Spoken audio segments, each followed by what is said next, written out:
So hello hi welcome back to my channel. This is review position. চলে গেলাম একটা নতুন মুভি রিভিউ করতে। এখন যে মুভিটা আমি রিভিউ করবো এটা তো সরাসরি তোমাদের সিনেমা হলে প্রেক্ষাগৃহে তোমরা পেয়ে যাবে। তো মুভিটা একটা হিন্দি বই, বলিউডের বই, এবং এই মুভিটার নাম হচ্ছে ও মাই ডগ। নামটা খুব কাছাকাছি শোনা লাগছে না? OMG, ও মাই গড। তো হ্যাঁ, অমিত রায়, পরিচালক অমিত রায়, যে OMG 2 পরিচালনা করেছিলেন, সেই অমিত রায় কিন্তু এই মুভির পরিচালক। মুভির নাম ও মাই ডগ। দেখো, আমি একটা কথা বলি, আমি এই মুভিটা পঙ্কজ ত্রিপাঠীকে দেখবার জন্য দেখতে গেছিলাম, কারণ পোস্টারে সে হাইলাইট হয়েছে।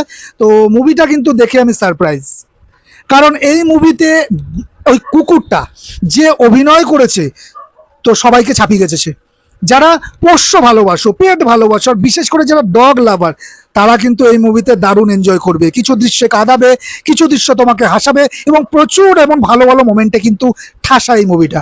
আর কিছু খামতিও এই মুভিতে আছে, তো সেগুলো নিয়ে ডিসকাস করবো। তো ও মাই ডগ মুভিটা রিভিউ করবো, চলো রিভিউ করি। দেখো, এবার আসি এই মুভিটার গল্পে। দুটো গল্প এখানে প্যারালেলি চলতে থাকে। প্রথমে বলবো অসমের ডিব্রুগড়।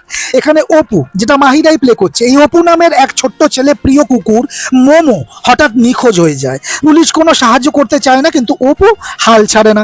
নিজের পোষ্যকে খুঁজে বের করতে সে একাই অভিযানে নামে। দ্বিতীয় নম্বর যে গল্পটা বলবো সেটা বিহারের পাটনা। এখানে গল্পটা উল্টো। অস্কার নামের এক কুকুর, এক লড়াকু স্টে ডগের মালিক প্রিন্স আচমকা অপহরণের শিকার হয়।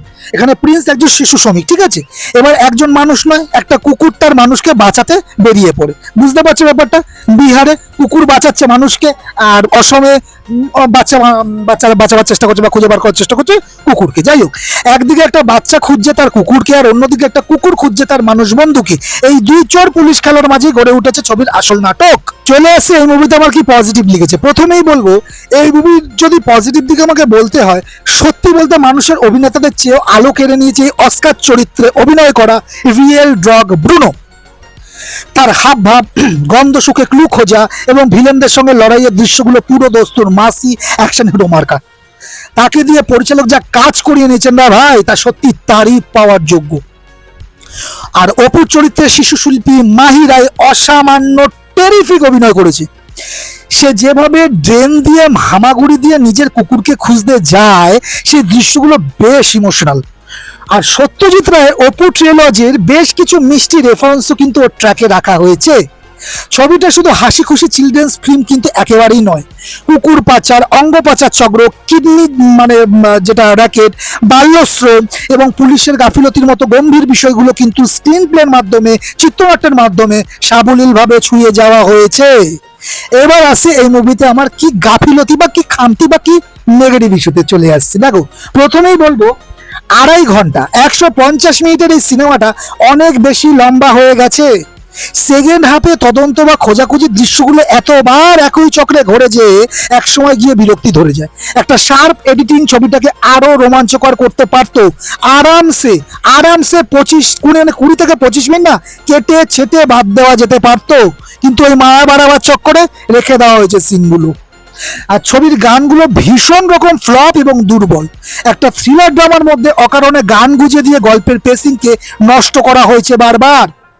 এবার আসি পঙ্কজ ত্রিপাঠীর কথায়, যার কারণে আমি বললাম প্রথমে ইন্ট্রোতে যে যার কারণে আমি মুভিটা দেখতে গেছিলাম। এই পঙ্কজ ত্রিপাঠীর মতো অভিনেতা থাকা সত্ত্বেও তাকে একদম সাধারণ এবং ছোট একটা রোলে সীমাবদ্ধ রাখা হয়েছে। তাকে সেভাবে ব্যবহারই করা হয়নি। কিছু কিছু দৃশ্য বা চরিত্র একটু বেশি লাউড হয়ে গেছে, যেমন অপুর মায়ের রোলে গীতা আগরওয়াল কিছুটা বাড়াবাড়ি রকমের মেলোড্রামাটিক। এছাড়া একসাথে 250 কুকুরের একটা দৃশ্য আছে যা দেখতে মিষ্টি হলেও সিনেমার লজিক এবং রিয়েলিজম থেকে একদম দূরে ঠেলে দেয়।